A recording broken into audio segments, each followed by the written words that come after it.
Hello students, probability का जो topic है 12th क्लास का वो अभी हम कंटिन्यू करेंगे। हमने एक्सरसाइज 13.1 ऑलरेडी डन कर ली है, जिसमें कंडीशन प्रोबेबिलिटी का हमने टॉपिक स्टडी किया और उसके रिलेटेड जो क्वेश्चंस थे वो किए। एक्सरसाइज 13.2 में हमने इंडिपेंडेंट इवेंट्स रिलेटेड प्रॉब्लम्स को सॉल्व किया और एक्सरसाइज 13.3 में हमने बायस थ्योरम एंड इट्स एप्लीकेशंस के बारे में डिस्कस किया। ठीक है, अब हमारी दो एक्सरसाइज और बचती इसमें एनसीईआरटी में 13.4 और 13.5। ये जो 13.4 और 5 है बेटे, इसमें हमें क्या करना है, प्रोबेबिलिटी डिस्ट्रीब्यूशन के बारे में और जो रैंडम वेरिएबल होता है उसके बारे में स्टडी करना है। ठीक है, और उसके बाद फिर मीन, वेरिएंस और स्टैंडर्ड डेविएशन कैसे निकलती है उनकी इस बारे में हमें स्टडी करना है। तो इसमें इसी कड़ी में आज हम सबसे पहले कौन सी एक्सरसाइज डिस्कस करेंगे, अपनी 13.4। ठीक है, तो सबसे पहले इसमें बात आती है कि भी रैंडम वेरिएबल क्या होता है। रैंडम वेरिएबल को शॉर्ट में हम क्या लिखेंगे, आरवी। ठीक है, रैंडम वेरिएबल भी एक फंक्शन ही होता है। ठीक है, उस जो फंक्शन होगा इस तरीके का फंक्शन होता है कि जिसकी जो डोमेन होती है वो क्या होती है, जो हमारा रैंडम एक्सपेरिमेंट होता है उसका जो सैम्पल स्पेस होगा, सैम्पल स्पेस क्या बन जाएगा, उस फंक्शन की डोमेन बन जाएगा। और को डोमेन क्या होगा, हमारा सेट ऑफ रियल नंबर होगा। ठीक है, तो अगर मान लो कोई भी सैम्पल स्पेस लिया आपने जनरल, उसमें इनपुट डाल लिया, उसमें एलिमेंट्स आपके W1 W2 W3 and so on WN। तो जो सैम्पल स्पेस है आपका, ये जो सैम्पल स्पेस का सेट बना, ये जो सेट होगा पूरा का पूरा, ये डोमेन होगा फंक्शन की। और फंक्शन को आप जैसे स्मॉल f स्मॉल g से दिखाते हो ना, तो रैंडम वेरिएबल के केस में हम किससे दिखा रहे हैं, capital X capital Y capital Z या X1 X2 X3 कैपिटल, इस तरीके से हम फंक्शन को दिखाएंगे। ठीक है, बस मेन पॉइंट ये है कि रैंडम वेरिएबल भी एक फंक्शन है, x एक फंक्शन है, इस फंक्शन को ही रैंडम वेरिएबल कहेंगे। बट ये ध्यान रखना कि फंक्शन कहाँ से कहाँ डिफाइन कर रखा है। ये जो फंक्शन है सैम्पल स्पेस जो होगा रैंडम एक्सपेरिमेंट का, उससे लेकर के और सेट ऑफ रियल नंबर पर डिफाइन किया हुआ है। यानी कि अल्टीमेटली ये फंक्शन क्या कर रहा है, सैम्पल स्पेस में जो हर एक आउटपुट रखी हुई है, हर एक रैंडम एक्सपेरिमेंट की जो हर एक आउटपुट आएगी, पॉसिबल आउटकम आएगी, उस आउटकम को किससे एसोसिएट कर रहा है, किसी ना किसी रियल नंबर के साथ एसोसिएट कर रहा है। तो ये जो फंक्शन होता है, इस फंक्शन को ही हम क्या कहते हैं, रैंडम वेरिएबल कहते हैं। तो जैसे let S be the sample space associated with the given random experiment, then a function X define from sample space to set of real number is called a random variable. तो random variable को हम capital XYZ या X1 X2 X3 से दिखाते हैं।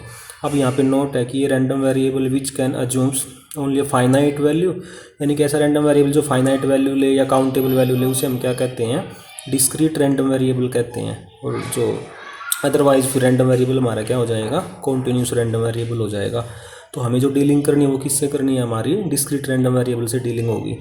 Example से देखो आप, जैसे यहाँ पे सैम्पल आपने क्या किया, एक कॉइन को 2 बार टॉस किया तो आपको तो 4 आउटकम आएंगी, TT HH TH HT। ठीक है, तो यहाँ पे आपने एक फंक्शन डिफाइन किया x from set S to set R defined as x of W is equal to number of heads in W। यानी सैम्पल स्पेस की जो प्रत्येक आउटकम W है ना, उस सैम्पल स्पेस की प्रत्येक आउटकम में टोटल नंबर ऑफ हेड कितने काउंटिंग में, तो वो जो होगा ना, वो जो इस तरीके से आपने जो फंक्शन डिफाइन किया, ये क्या है यहाँ पे फिर आपका रैंडम वेरिएबल। यानी कि यहाँ पे क्या हो रहा है, सैम्पल स्पेस के हर एक आउटकम है ना एसोसिएट होगी किससे, रियल नंबर से। ठीक है, किस रियल नंबर से एसोसिएट हुई है कि वो जो आउटकम है सैम्पल स्पेस की, उसके ऊपर जब ये फंक्शन ऑपरेट होगा तो आपको टोटल हेड कितने मिलेंगे उस आउटकम में। ठीक है, तो आपने देखा कि सैम्पल स्पेस में यहाँ पे 4 एलिमेंट हैं, तो जब इनपुट जब आपने डाली TT, उसके ऊपर फंक्शन f ऑपरेट करा, x ऑपरेट करा। ठीक है, तो इसमें कितने ऐड हैं, एक भी नहीं है तो 0 आ गया। HT में कितने ऐड हैं, 1 है। TH में कितना, 1 है। HH में कितने हैं, 2 हैं। तो इसका मतलब यहाँ पे रेंज क्या होगी इस फंक्शन की, रेंज 0, 1, 2। तो ये 3 एलिमेंट मिल गया आपको कोडोमेन में। ये तीनों एलिमेंट जो है ना वो प्री इमेज हैं किसी ना किसी इनपुट की, सैम्पल स्पेस जो आपने डाली थी इनपुट। ठीक है, तो आप यहाँ पे ये कह सकते हो कि जो ये रैंडम वेरिएबल आपने देखा कि हर एक इनपुट में टोटल कितनी आपकी वे हेड्स हैं, तो ये आपकी क्या बन गई, उस रैंडम वेरिएबल की रेंज का सेट बन गया 0, 1, 2। ठीक है, यानी कि डोमेन का हर एक एलिमेंट है ना, कोडोमेन में या तो 0 के साथ एसोसिएट हो रहा है या 1 के साथ या फिर 2 के साथ। इस बात को हम ऐसे भी कह सकते हैं कि जो रैंडम वेरिएबल है टेक्स वैल्यू 0, 1 एंड 2। आप इस बात को ऐसे भी स्टडी कर सकते हो। ठीक है, इसके बाद नेक्स्ट आता है हमारा probability distribution table for a random variable. जो हमारे क्वेश्चंस होंगे ना बेटे, उसमें क्वेश्चन किस तरीके के होंगे कि एक रैंडम वेरिएबल डिफाइन कर रखा होगा क्वेश्चन में, उस रैंडम वेरिएबल की हर वैल्यू के लिए आपको प्रोबेबिलिटी फाइंड आउट करनी होगी, फिर टेबल की फॉर्म में लिखना है आपको। तो if a random variable takes values x1 x2 x 3 and so on up to xn with corresponding probabilities p1 p2 and so on up to pn, then the probability distribution of x is given by this। तो यहाँ पे देखो आप, यहाँ पे दो parameter हैं। एक तो यहाँ पे क्या है आपका x है, रैंडम वेरिएबल जो वैल्यू लेगा x1 x2 x3 and so on up to xn। जैसे जो पिछले हमने एग्जांपल दिया था वहाँ पे रैंडम वेरिएबल की क्या क्या वैल्यू थी, नंबर ऑफ हेड्स क्या क्या थे, उसी के वो जो दो बार उछाला 0 1 और 2। तो x1 equal to 0, x2 is equal to 1, x2 is equal to 3। ठीक है, उसके कोरस्पॉन्डिंग फिर जो प्रोबेबिलिटीज़ निकलेंगी, जैसे x1 जो रैंडम वेरिएबल की वैल्यू जब x1 होगी उस टाइम पे जो प्रोबेबिलिटी की वैल्यू निकल के आएगी उसको p1 कह दिया। रैंडम वेरिएबल की वैल्यू जब x2 होगी उस टाइम पे जो प्रोबेबिलिटी निकल करके आएगी उसको p2 कह दिया, and so on. Random variable की वैल्यू जब ये होगी उस टाइम पे जो प्रोबेबिलिटी निकल करके आएगी उसको pn कह दिया। तो ये जो टेबल बन गई ना, इस टेबल को ही हम क्या कहते हैं, प्रोबेबिलिटी डिस्ट्रीब्यूशन टेबल कहते हैं रैंडम वेरिएबल की। ठीक है, इस टेबल को आप ऐसे करके भी लिख सकते हो कि जैसे p1 क्या चीज़ है, प्रोबेबिलिटी। p1 क्या है यहाँ पे, प्रोबेबिलिटी। कब, जब x की वैल्यू आपने क्या रखी, कैपिटल X की वैल्यू, रैंडम वेरिएबल की वैल्यू आपने क्या ली, x1। तो रैंडम वेरिएबल की वैल्यू जब आपने x1 ली उस टाइम पे जो प्रोबेबिलिटी आई उस प्रोबेबिलिटी को आपने क्या कहा, p1 कहा। फिर जब आपने रैंडम वेरिएबल की वैल्यू x2 रखी तो उस टाइम पे जो प्रोबेबिलिटी आई उस प्रोबेबिलिटी को आपने क्या कहा, p2 कहा, एंड सो ऑन। जब आपने रैंडम वेरिएबल की xn रखी तो उस टाइम पे जो प्रोबेबिलिटी आई उसको आपने क्या कहा, pn कहा। तो ये जो प्रोबेबिलिटी डिस्ट्रीब्यूशन टेबल है इसकी दो प्रॉपर्टीज़ हैं, इंपॉर्टेंट प्रॉपर्टीज़ हैं। एक तो ये वाली प्रॉपर्टी है और दूसरी ये वाली प्रॉपर्टी है कि रैंडम वेरिएबल की जो भी वैल्यूज़ होंगी उसके कोरस्पॉन्डिंग जो प्रोबेबिलिटीज़ निकल करके आएंगी तो उन प्रत्येक जो प्रोबेबिलिटीज़ होगी उसकी जो वैल्यू होगी 0 या 0 से क्या होगी, ग्रेटर होगी। ठीक है, और सारी की सारी प्रोबेबिलिटीज़ का जो सम होगा p1 plus p2 plus p3 plus pn, वो सारा सम किसके इक्वल होगा, 1 का। तो ये प्रॉपर्टीज़ आपको याद रखनी है कि जो प्रोबेबिलिटी डिस्ट्रीब्यूशन टेबल होती है रैंडम वेरिएबल की कब कहलाएगी, कोई भी टेबल है जो वो प्रोबेबिलिटी डिस्ट्रीब्यूशन टेबल कब कहलाएगी, दोनों कंडीशन होल्ड होनी चाहिए। एक तो प्रत्येक प्रोबेबिलिटी जो 0 0 से बड़ी होनी चाहिए, और दूसरी कंडीशन क्या है कि तो सारी की सारी प्रोबेबिलिटीज़ का जो सम है वो क्या आना चाहिए, 1 आना चाहिए। जैसे p1 को आप ऐसे, ये जो p1 है इसको आप ऐसे भी लिख सकते हो ना, प्रोबेबिलिटी स्मॉल p1 क्या चीज़ है, प्रोबेबिलिटी है। कब, जब रैंडम वेरिएबल की वैल्यू क्या लिया आपने, x1 plus probability 1 random variable की वैल्यू आपने क्या ली, x2 plus and so on, probability जब आपने रैंडम वेरिएबल की वैल्यू क्या ली, xn। ठीक है, तो ये जो इक्वेशन 1 है इसको शॉर्ट फॉर्म में क्या लिख सकते हो, इक्वेशन 1 को sum of P I from 1 to n equal to 1। या फिर जो ये वाला इस फॉर्मेट में अगर आप लिखना चाहते हो तो इसको भी समेशन में ऐसे बंद करके लिख दिया। ठीक है, तो क्वेश्चंस में जैसे आपको मीन, वेरिएंस और स्टैंडर्ड डेविएशन निकालना रहा करेगा। मीन का दूसरा नाम क्या होता है, एक्सपेक्टेशन। मीन जो होता है ना बेटे, ये जैसे मीन है यहाँ पे, मीन का दूसरा नाम क्या है यहाँ पे आपका, एक्सपेक्टेशन, एक्सपेक्टेड वैल्यू या एक्सपेक्टेशन। मीन को एक्सपेक्टेड वैल्यू, एक्सपेक्टेशन भी कहते हैं। तो अगर आपको क्वेश्चन आ गया ना जैसे मीन निकालो, वेरिएंस निकालो, तो पहले आपको टेबल बनानी पड़ेगी। टेबल कैसे बनेगी, पहले आपको रैंडम वेरिएबल की वैल्यूज फाइंड आउट करनी पड़ेंगी, फिर उसकी कोरस्पॉन्डिंग प्रोबेबिलिटी निकालोगे, फिर इस तरीके से टेबल की फॉर्म में रख दोगे तो टेबल बन जाएगी।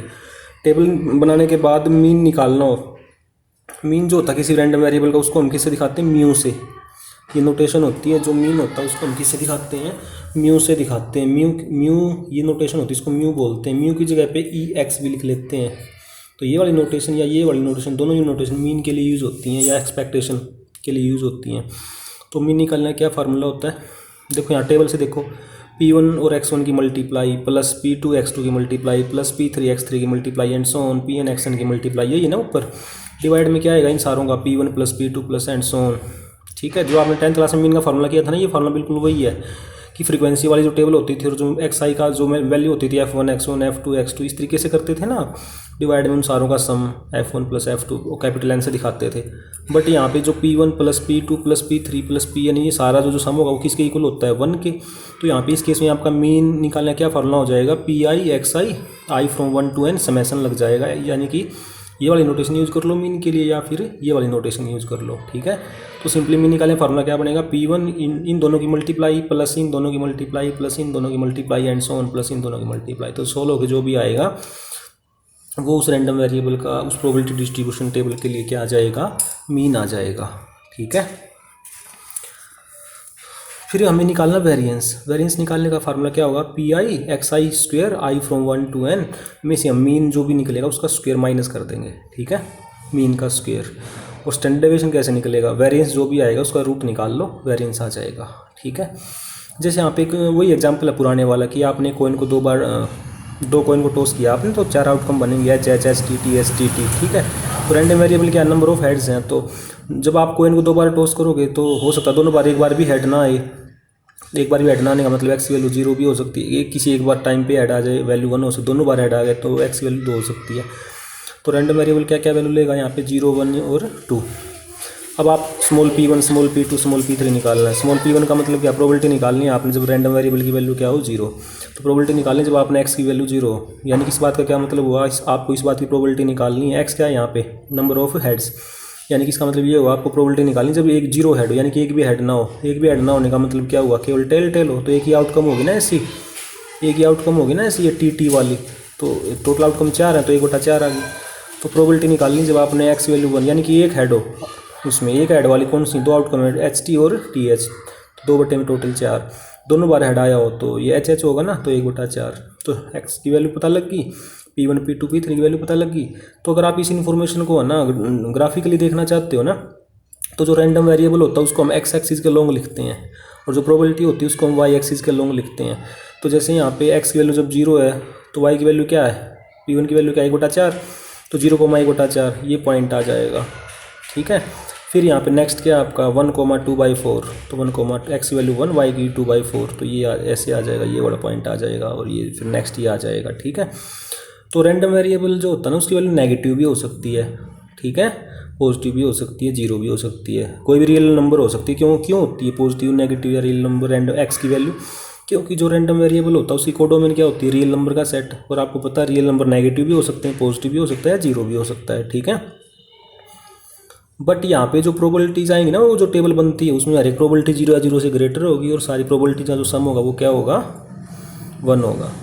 उसके बाद यहाँ पे नोट बनवा के लिखा रखा है कि जैसे मेरे पास ये प्रोबेबिलिटी डिस्ट्रीब्यूशन टेबल ही है, ये तो रैंडम वेरिएबल की वैल्यूज हैं सारी, उनकी कोरस्पॉन्डिंग जो प्रोबेबिलिटी निकल के आएंगी वो ये है। तो पहला नोट यहाँ पे क्या लिखा हुआ है, अगर आपको प्रोबेबिलिटी निकालनी है रैंडम वेरिएबल की, जब कब, अगर वो वैल्यू लेता है एक्स आई या उससे कम, ठीक है। तो इस बात का मतलब पता है क्या है, जैसे यहाँ पे कहीं ना कहीं क्या आएगा x1 x2 एक्स आई आएगा, फिर यहाँ पे पी आई आएगा। तो प्रोबेबिलिटी आपको कब निकालनी है, जब एक्स आई से कम हो। इसका मतलब क्या होगा, प्रोबेबिलिटी x = x1, यानी कि एक्स आई से कम का मतलब एक्स आई से पीछे वाले सारे लेने हैं, उन सारों का सम। तो यानी प्रोबेबिलिटी आ जाएगी आपको x = x1 plus probability x = x2 plus and so on plus probability of x = xi, ठीक है। अब जैसे यहाँ पे सेकंड वाले पॉइंट में क्या प्रोबेबिलिटी निकालनी है आपको, रैंडम वेरिएबल की वैल्यू जब एक्स आई जो है वो उससे ग्रेटर हो या उसके इक्वल हो, तो एक्स आई से ज़्यादा के लिए probability x = xi plus probability x = xi plus 1 and so on probability x = x1n, यानी कि इक्वल टू क्या आ जाएगा pi + 1 pi + 2 and so on pn। Last में यहाँ पे क्या आ जाएगा आपका pn आ जाएगा प्लस, ठीक है। तो इस प्रॉपर्टी का यूज हुआ क्वेश्चंस को सोल्व करने के लिए। अब जो बेसिक बताना था मैं आपको बता चुका हूँ। अब इसमें अब हम इस एक्सरसाइज क्या स्टार्ट कर रहे हैं, क्वेश्चन स्टार्ट कर रहे हैं। तो जो फर्स्ट क्वेश्चन है हमारा उसमें 3 पार्ट्स हैं। 3 पार्ट्स में हमारे को 3 टेबल्स दे रखी हैं, ठीक है। जैसे फर्स्ट पार्ट में हमारे को ये टेबल दे रखी है उसने, तो उसने आपसे ये क्वेश्चन पूछा कि जो तीनों ही टेबल उसने दे रखी हैं वो किसी रैंडम वेरिएबल की प्रोबेबिलिटी डिस्ट्रीब्यूशन को रिप्रेजेंट करेंगी या नहीं करेंगी।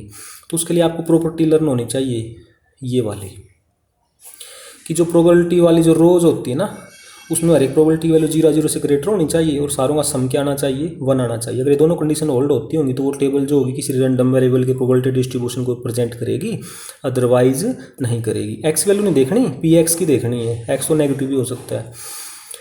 तो जैसे यहाँ पे 3 वैल्यू हैं P1 P2 P3, तीनों का सम करके देखना, तीनों का सम 1 आ रहा है और जो प्रत्येक वैल्यू है ना यहाँ पे ये वाली, इनमें से प्रत्येक वैल्यू 0 0 से बड़ी है। तो ये जो कंडीशन होती है दोनों ही बातें होल्ड हो रही हैं इस कंडीशन की। इस वजह से ये जो टेबल है किसी ना किसी रैंडम वेरिएबल के प्रोबेबिलिटी डिस्ट्रीब्यूशन को रिप्रेजेंट करेगी। सेकंड वाली जो टेबल है वो नहीं करेगी, क्योंकि ये वाली जो प्रोबेबिलिटी है ना P4 इसमें नेगेटिव वैल्यू आ रही है और प्रत्येक प्रोबेबिलिटी की वैल्यू 0 0 से बड़ी होनी चाहिए, तो ये वाली वैल्यू नेगेटिव आ गई। इस वजह से ये वाली जो टेबल होगी ना किसी रैंडम वेरिएबल की प्रोबेबिलिटी डिस्ट्रीब्यूशन को रिप्रेजेंट नहीं करेगी, ठीक है। ऐसी थर्ड टेबल है वो आपको ट्राई करना था। थर्ड और फोर्थ टेबल 4 टेबल दे रखी हैं, तीसरी और चौथी टेबल में देखना जिनमें दोनों कंडीशन होल्ड हो जाएंगी वो रैंडम वेरिएबल की प्रोबेबिलिटी डिस्ट्रीब्यूशन को रिप्रेजेंट करेगी, और अगर ये कंडीशन होल्ड नहीं होती होंगी तो उसकी प्रोबेबिलिटी डिस्ट्रीब्यूशन को रिप्रेजेंट नहीं करेगी, ठीक है। इसके बाद नेक्स्ट क्वेश्चन है क्वेश्चन नंबर 2। एक अर्न है, अर्न मैंने थैला, एक थैला उसमें रेड बॉल कितनी है 5 है, ब्लैक बॉल कितनी है 2 है। तो फिर क्या किया गया, 2 बॉल निकाली गई रैंडमली थैले में से, ठीक है। तो 2 बॉल निकाली गई है ना, तो ये और एक्स यहाँ पे क्या है, क्वेश्चन में लिखा हुआ है कि एक्स किसको रिप्रेजेंट कर रहा है, नंबर ऑफ ब्लैक बॉल्स को। तो आप देखो जब आप 2 ब्लैक बॉल्स निकालोगे तो एक्स क्या है, यहाँ पे total number of black balls कितनी निकली वो एक्स को रिप्रेजेंट करेगा। तो आपने जब यहाँ पे इस क्वेश्चन में 2 बॉल निकाली है रैंडमली, हो सकता है उनमें से एक भी बॉल ब्लैक ना हो, दोनों ही बॉल रेड हो, तो एक भी ब्लैक बॉल ना हो, यानी कि 0 ब्लैक बॉल हो, ऐसा भी हो सकता है। या जो आपने 2 बॉल निकाली है रैंडमली इस क्वेश्चन में, उनमें से एक बॉल ब्लैक हो एक ना हो, तो एक्स की वैल्यू फिर 1 हो जाएगी, एक ब्लैक बॉल हो, ऐसा भी दोनों ही बॉल ब्लैक बॉल निकली हो तो एक्स की वैल्यू क्या हो जाएगी 2। यानी पॉसिबल वैल्यू क्या बनेगी इस क्वेश्चन में, रैंडम वेरिएबल की नंबर ऑफ ब्लैक बॉल्स 0 भी हो सकती है, एक भी ना निकली हो, एक निकली हो दोनों में से, या दोनों ही ब्लैक बॉल आ गई हो। तो यहाँ तक तो आपको पता लग गया कि तो इस क्वेश्चन में आपको ये बताना था कि पॉसिबल वैल्यू क्या होंगी रैंडम वेरिएबल की, तो ये होंगी। उसके बाद उसने आपसे पूछा कि एक्स यहाँ पे क्या रैंडम वेरिएबल है, तो आप कहोगे हाँ ये जो एक्स यहाँ पे रैंडम वेरिएबल है, क्योंकि जो रैंडम वेरिएबल की डेफिनेशन है यहाँ पे क्या हो रही है, होल्ड हो रही है, ठीक है।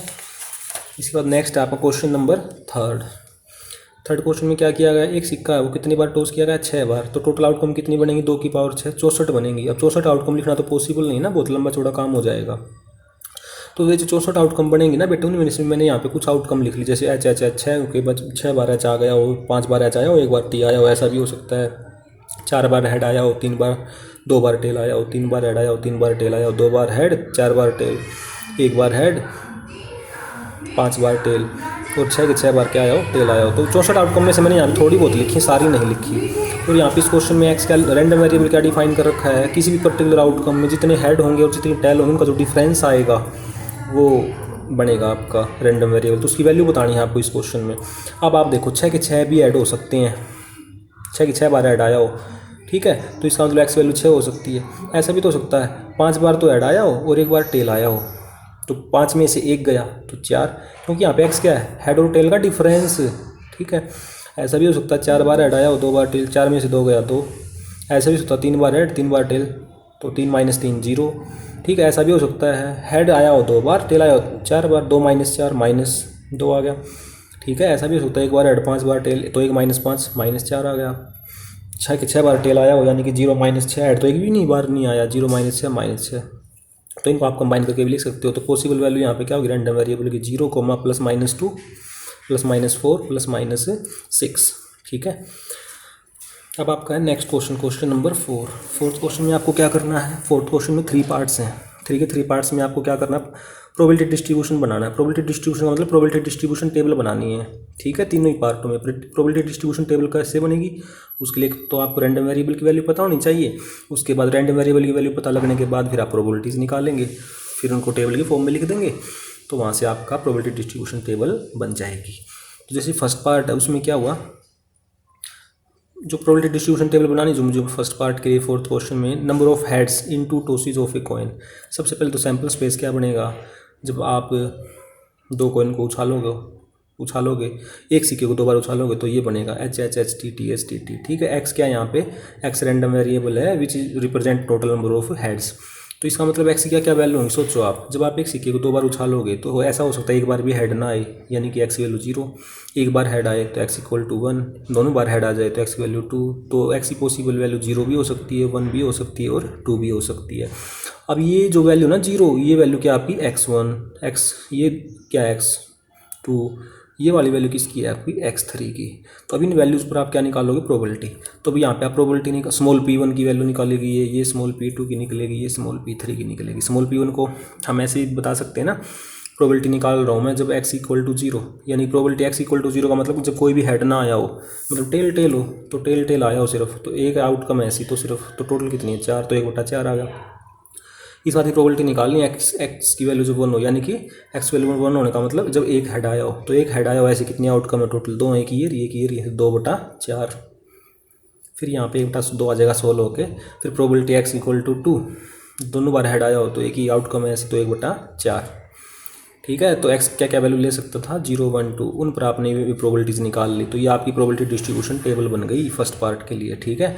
आप अपना आंसर भी चेक कर सकते हो कि सारी प्रोबेबिलिटी का सम क्या आना चाहिए, 1 आना चाहिए, ऐड करके देखना 1 आ जाएगा, और प्रत्येक क्या 0 से ग्रेटर है, तो ये रैंडम वेरिएबल को रिप्रेजेंट कर रही है। किस रैंडम वेरिएबल को, जब आपने एक सिक्के को 2 बार उछाला तो उसमें टोटल नंबर ऑफ हेड्स कितनी बार आए उसको रिप्रेजेंट कर रही है।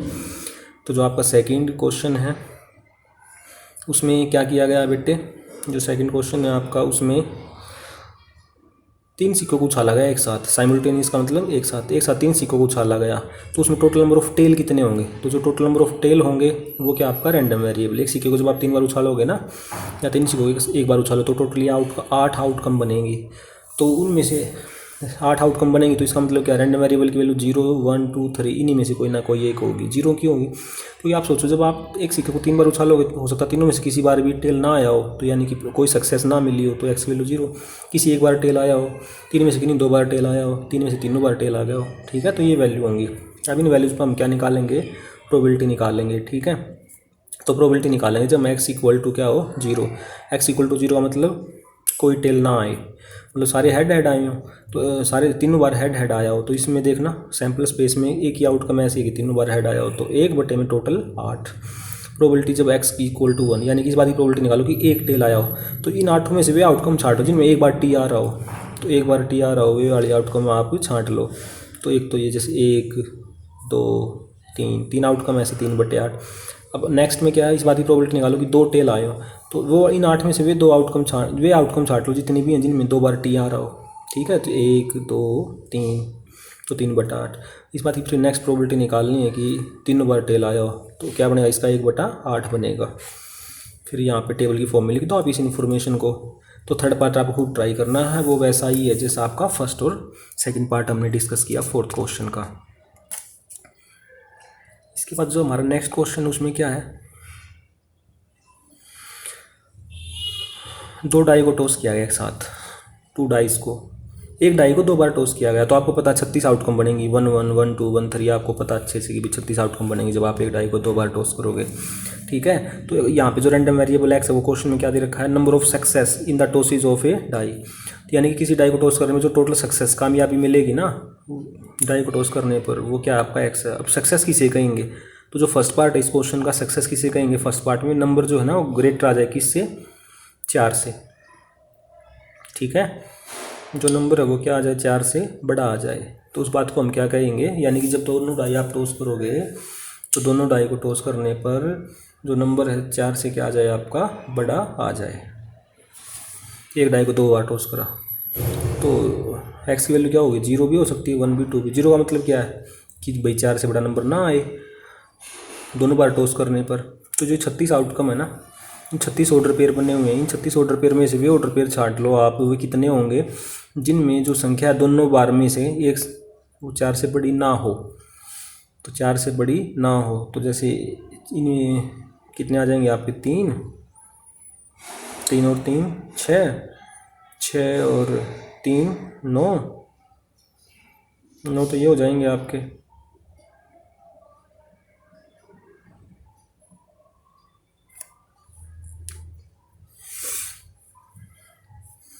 तो यहाँ पे आपकी आउटकम बनेंगी टोटल 16 बनेंगी, ठीक है। ऐसी आउटकम है कितनी बनेंगी आपकी, जो नंबर जो होगा 4 से नहीं, आप नहीं यहाँ पे आप क्या चाहते हो कि नंबर ना 4 से बड़ा आए, ऐसा होगा 4 से बड़ा ना आए, 4 से छोटा आए। तो 4 से छोटे 4 ना आया हो ना, ऐसे कितने ऑर्डर पेयर होंगे आपके, इन 36 में से 16 ऑर्डर पेयर ऐसे होंगे। तो आप छांट के देख लेना, तो 16/36। फिर x is equal to 1, x is equal to 1 का मतलब ये है कि भाई दोनों में से एक बार नंबर आया हो 4 से बड़ा, एक बार सफलता मिली एक सिक्के को 2 बार उछालने पर, तो ऐसे वो भी काउंट कर देखना, वो भी 16 मिलेंगे आपको। और दोनों बार जो नंबर है ना 4 से बड़ा आए तो वो गिन के देखना 4 से बड़ा कितना है, वो आपके कितने बनेंगे, 4 बनेंगे। तो 4/36। यहाँ पे आप काट भी सकते थे या यूँ का यूँ लिखते हैं इसमें, ठीक है। सेकंड पार्ट में क्या है इस क्वेश्चन के, जो 6 अपीयर्स ऑन एट लीस्ट 1, जब आपने एक डाई को 2 बार उछाला कम से कम 6 एक बार जरूर आए, तो ऐसा होता है एक बार भी ना आए, मतलब x इक्वल 0 एक बार आए, x वैल्यू 1 यानी कि दोनों बार आ गए, तो तीनों संभावनाएं हैं। तो प्रोबेबिलिटी निकालनी है अब आप, x equal to 0, x equal to 0 का मतलब ये है कि 6 नहीं आना चाहिए। तो टोटल 36 आउटकम में से 25 आउटकम ऐसे होंगे 6 नहीं आएगा, तो 25/36। x इक्वल टू 1 मतलब एक बार 6 आया हो तो 10 आउटकम बनेंगी, और दोनों बार 6 आया हो तो ऐसी यही वाली का आउटकम है, गिन के देख लेना इसमें से 1/36। तो इसको टेबल की फॉर्म में लिख दो आप। तो इस प्रकार आपका ये क्वेश्चन कंप्लीट हो गया। नेक्स्ट आपका क्वेश्चन नंबर 6। क्वेश्चन नंबर 6 में क्या है कि एक लॉट मैंने ढेर, तो ढेर में बल्फ़ों का ढेर है, उसमें टोटल कितने बल्ब हैं? 30 हैं। उन 30 में से ना 6 बल्ब कैसे हैं? डिफेक्टिव हैं। 30 में से जो 6 बल्ब हैं वो कैसे हैं बेटे? डिफेक्टिव हैं। तो एक टाइम पे 4 सैंपल लिया गया 4 बल्ब का विद रिप्लेसमेंट, मतलब एक बल्ब निकाला, चेक किया, फिर वापस रख दिया, फिर दूसरा बल्ब निकाला, चेक किया, फिर वापस रख दिया। इस तरीके से 4 बल्बों का सैंपल लिया, ठीक है। तो इस क्वेश्चन में एक्स क्या दे रखा, रैंडम वेरिएबल क्या दे रखा, नंबर ऑफ डिफेक्टिव बल्ब। 4 बल्बों का सैंपल लिया, मतलब 4 बल्ब निकाल के देखे। तो ऐसा हो सकता है 4 में से जब आपने निकाल के देखे उनमें कोई भी बल्ब डिफेक्टिव ना हो, या एक बल्ब डिफेक्टिव निकला हो चारों में से, या 2 बल्ब डिफेक्टिव निकले हो, ऐसा भी हो सकता है।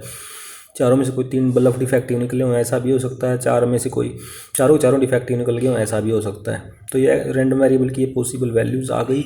अब इन वैल्यूज़ पर आपको क्या करना है? प्रोबेबिलिटीज़ निकालनी है। फिर उसको किस फॉर्म में लिखना है? आपको प्रोबेबिलिटी डिस्ट्रीब्यूशन टेबल बनानी है फिर आपने, ठीक है। प्रोबेबिलिटी डिस्ट्रीब्यूशन टेबल बनाने के लिए आपको 2 चीज़ चाहिए, एक तो रैंडम वेरिएबल की वैल्यूज़ और उनके कोरस्पॉन्डिंग फिर प्रोबेबिलिटीज़, ठीक है। तो probability x equal to 0, random variable यहाँ पे क्या है? टोटल डिफेक्टिव बल्ब कितने निकले, तो x की वैल्यू 0 का मतलब कोई डिफेक्टिव नहीं निकला। और यहाँ पे इवेंट कैसे होंगे? इंडिपेंडेंट, क्योंकि विद रिप्लेसमेंट का केस है। विदाउट रिप्लेसमेंट होता तो कॉम्बिनेशन वाला टॉपिक लगता फिर यहाँ पे, ठीक है।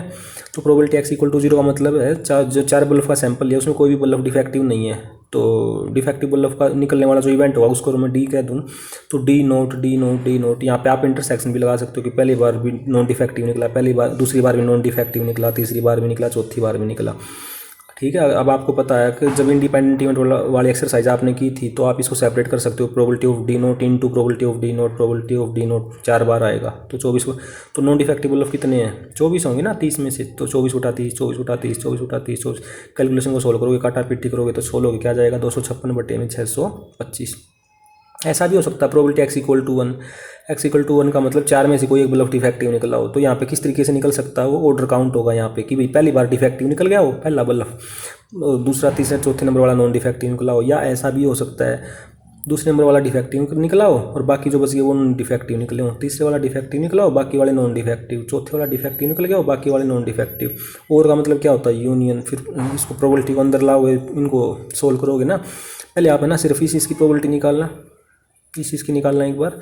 डिफेक्टिव बल्ब की क्या होगी? प्रोबेबिलिटी ऑफ डी 6/24 होगी, इसकी 6/30 होगी। फिर इसकी क्या होगी? 24/30, इसकी 24/30, इसकी 24/30, यानी कि हर एक में है ना 24/30 3 बार आएगा और 6/30 1 बार आएगा, ठीक है। तो सारों के अलग अलग ना लिख के किसी एक पूरे की निकाल के 6/30, 24/30, 4 से क्या कर दिया? गुना कर दिया, कैलकुलेशन सोल्व कर ली, 256/625 आ गया, ठीक है। ऐसा भी हो सकता है कि कोई 2 बल्ब ठीक निकल गए हों, डिफेक्टिव निकल गए हों।